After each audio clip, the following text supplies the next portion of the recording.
Halo, perkenalkan nama saya Vito Olion 5, mahasiswa dari Stikom Arta Buana Kupang, jurusan Teknik Informatika dengan NIM 22110704 dari semester 4. Video ini merupakan jawaban untuk tugas dari mata kuliah Riset Teknologi Informasi tentang metode pengembangan sistem perangkat lunak. Berikut video selengkapnya. Baik, jadi di sini saya akan menjelaskan pengertian dari metode pengembangan sistem perangkat lunak itu sendiri, kemudian macam-macam metode pengembangan perangkat lunak, tahap-tahap maupun kelebihan dan kekurangan dari macam-macam metode tersebut. Nah, langsung saja, pengertian dari metode pengembangan perangkat lunak adalah metode perencanaan, analisis, perancangan, implementasi, hingga pemeliharaan sistem dan meningkatkan fungsi dari suatu program agar semakin mudah digunakan oleh para pengguna atau user. Dengan metode yang sesuai, project ataupun sebuah sistem akan berjalan dengan lancar dan juga efisien. Terdapat beberapa metode pengembangan sistem perangkat lunak yang telah saya kumpulkan dari berbagai sumber, yaitu ada metode waterfall ataupun metode air terjun, kemudian metode prototype, rapid application development atau RAD, kemudian agile, dan juga metode spiral yang akan saya jelaskan satu persatu. Yang pertama kita lihat ada metode waterfall atau sering disebut juga dengan metode air terjun. Nah, metode waterfall merupakan metode pengembangan perangkat lunak yang bersifat linear dari tahap perencanaan sampai tahap akhir pengembangan suatu sistem, dengan tahap-tahapnya harus berurutan. Jadi namanya saja sudah mencerminkan arti dari metode waterfall ataupun metode air terjun ini. Seperti yang kita ketahui, air terjun itu kan air yang mengalir dari suatu daratan tinggi ke lembah atau daratan rendah, dan tidak mungkin airnya bisa kembali lagi dari lembah ke daratan yang tinggi tadi. Nah, tahapan atau metode dari air waterfall ini seperti air terjun tadi. Jadi tahap berikutnya tidak akan dilaksanakan sebelum tahap awal telah selesai dilaksanakan dan tidak bisa kembali atau mengulang lagi ke tahap sebelumnya. Terdapat 5 tahap atau langkah dalam metode waterfall ini, yaitu yang pertama ada requirement atau metode tahap kebutuhan, yaitu tahap atau proses antara sebuah sistem dan pengguna yang bertujuan untuk memahami perangkat lunak seperti apa yang diharapkan oleh pengguna. Kemudian tahap yang kedua ada tahap desain. Setelah mengetahui kebutuhan dari pelanggan, pengembang akan membuat desain sistem yang dapat membantu menemukan perangkat keras dan sistem persyaratan, yang juga membantu dalam mendefinisikan arsitektur sistem secara keseluruhan yang akan dibuat untuk pengguna. Kemudian tahap yang ketiga ada tahap implementation. Pada tahap ini sistem akan dikembangkan di program kecil yang disebut dengan unit. Kemudian tahap yang keempat ada verification. Pada tahap ini sistem akan diverifikasi dan diuji apakah sistem sepenuhnya atau sebagian memenuhi persyaratan sistem atau tidak. Kemudian tahap yang terakhir adalah tahap maintenance atau tahap pemeliharaan.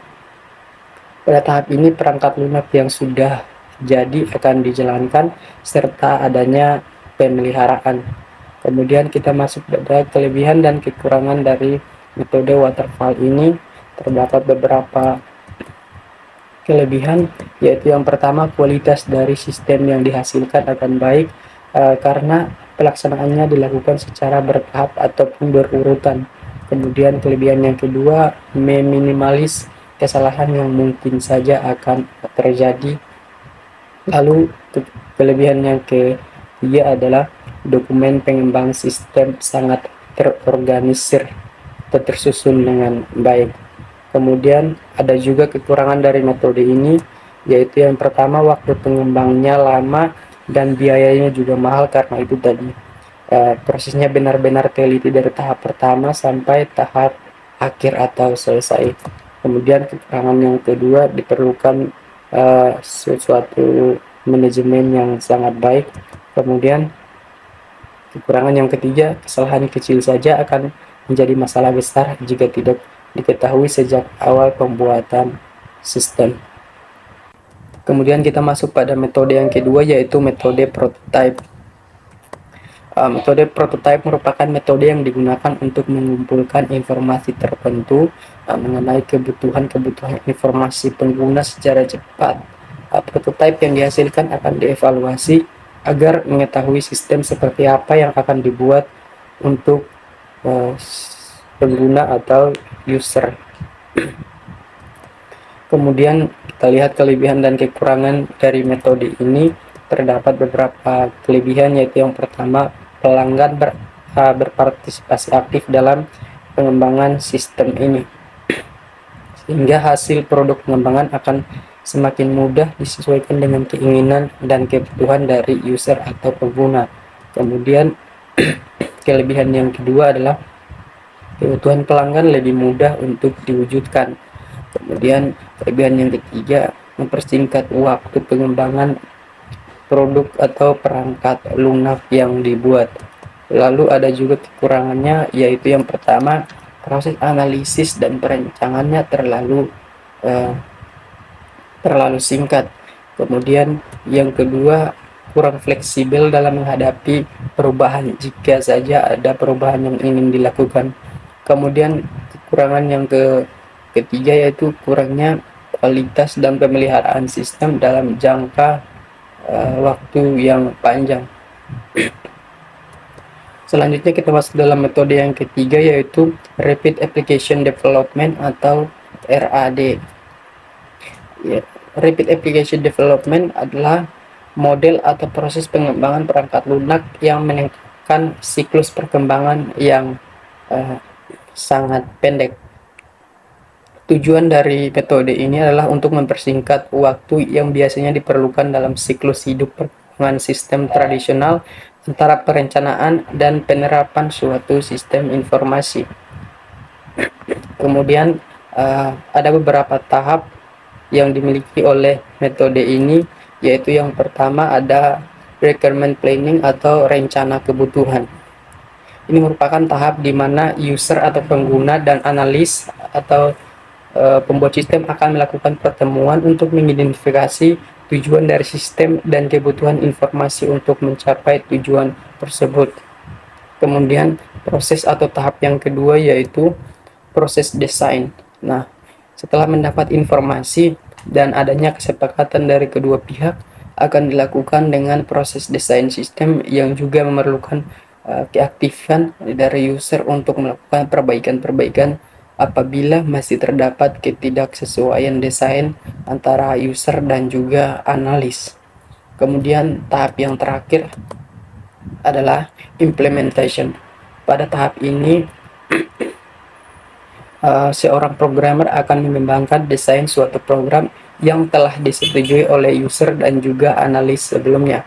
Namun sebelum diaplikasikan pada suatu organisasi, akan dilakukan proses pengujian terlebih dahulu terhadap sistem tersebut, apakah ada kesalahan ataupun tidak. Lalu kita lihat kelebihan dan kekurangan dari metode Rapid Application Development ini, yaitu kelebihannya yang pertama, mudah untuk diamati karena menggunakan model atau metode prototype, sehingga user lebih mengerti akan sistem yang dikembangkan. Kemudian kelebihan yang kedua, lebih fleksibel karena pengembang dapat melakukan proses desain ulang pada saat yang bersamaan. Kemudian kelebihan yang ketiga, keterlibatan user semakin meningkat karena ia memantau langsung proses pembuatan sistem tersebut. Lalu kelebihan yang berikut adalah kemampuan meminimalkan kesalahan-kesalahan yang mungkin saja terjadi dalam proses pembuatan sistem. Lalu kelebihan yang terakhir adalah proses pengiriman menjadi lebih mudah karena menggunakan script.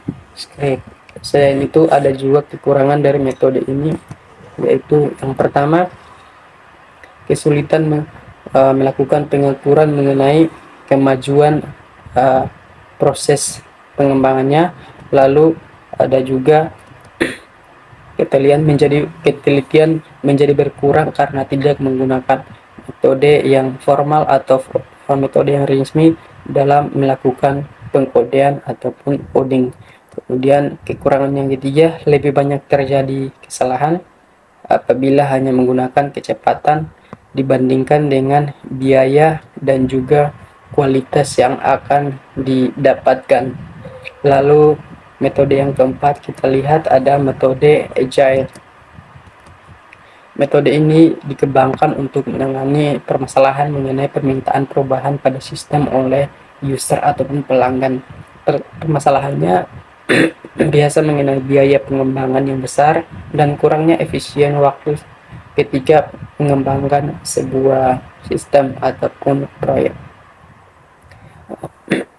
Terdapat beberapa jenis atau model metodologi pengembangan perangkat lunak pada metode ini, yakni yang pertama ada Adaptive Software Development atau ASD, yang merupakan model agile yang paling banyak digunakan. Tujuan dari model ini yaitu digunakan untuk mengembangkan sistem yang bersifat jangka pendek. Lalu yang kedua ada Continuous Integration, mana metode yang mampu melakukan integrasi sistem, menguji coba fungsionalitas sistem, dan memungkinkan penanaman aplikasi pada lingkungan produksi yang bisa dilakukan secara otomatis. Lalu yang ketiga ada Crystal Method, yaitu metode merupakan suatu pendekatan atau metodologi agile yang berfokus pada orang dan interaksi orang-orang tersebut ketika mengerjakan proyek daripada proses dan alat yang digunakan dalam pengembangan sistem. Lalu yang keempat ada Dynamic System,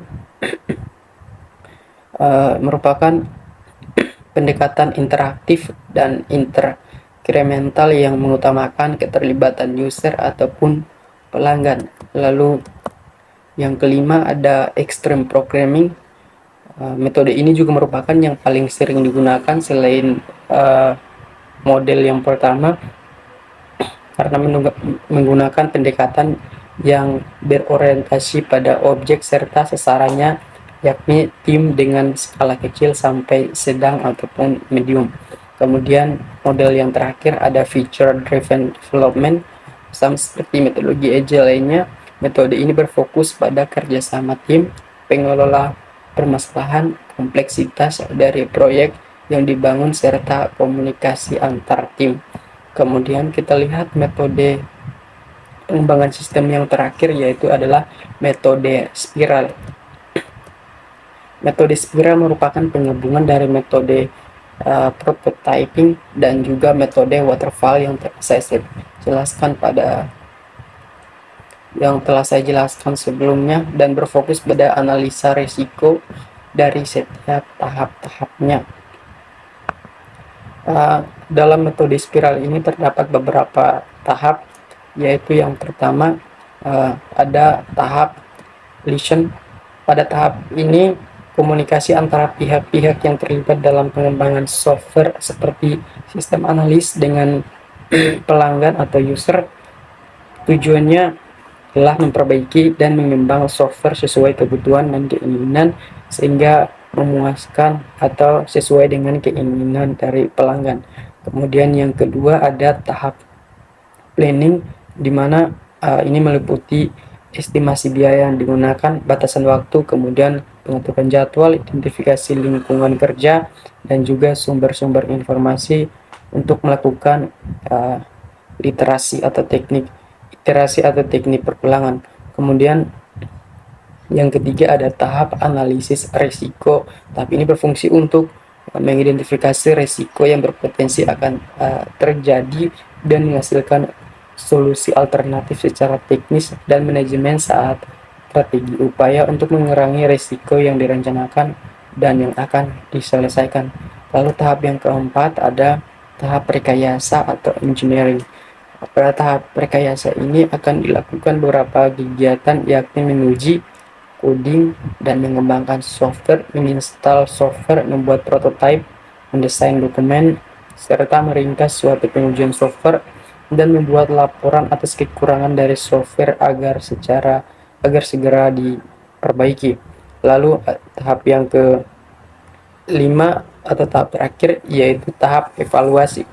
Pada tahap ini, sistem analis membutuhkan masukan dan tanggapan dari para user atau pengguna dalam mengevaluasi perangkat atau sistem yang diuji dan memastikan bahwa sistem dibutuhkan sesuai ketentuan yang telah dibicarakan di awal dengan user dan juga si pengembang sistem.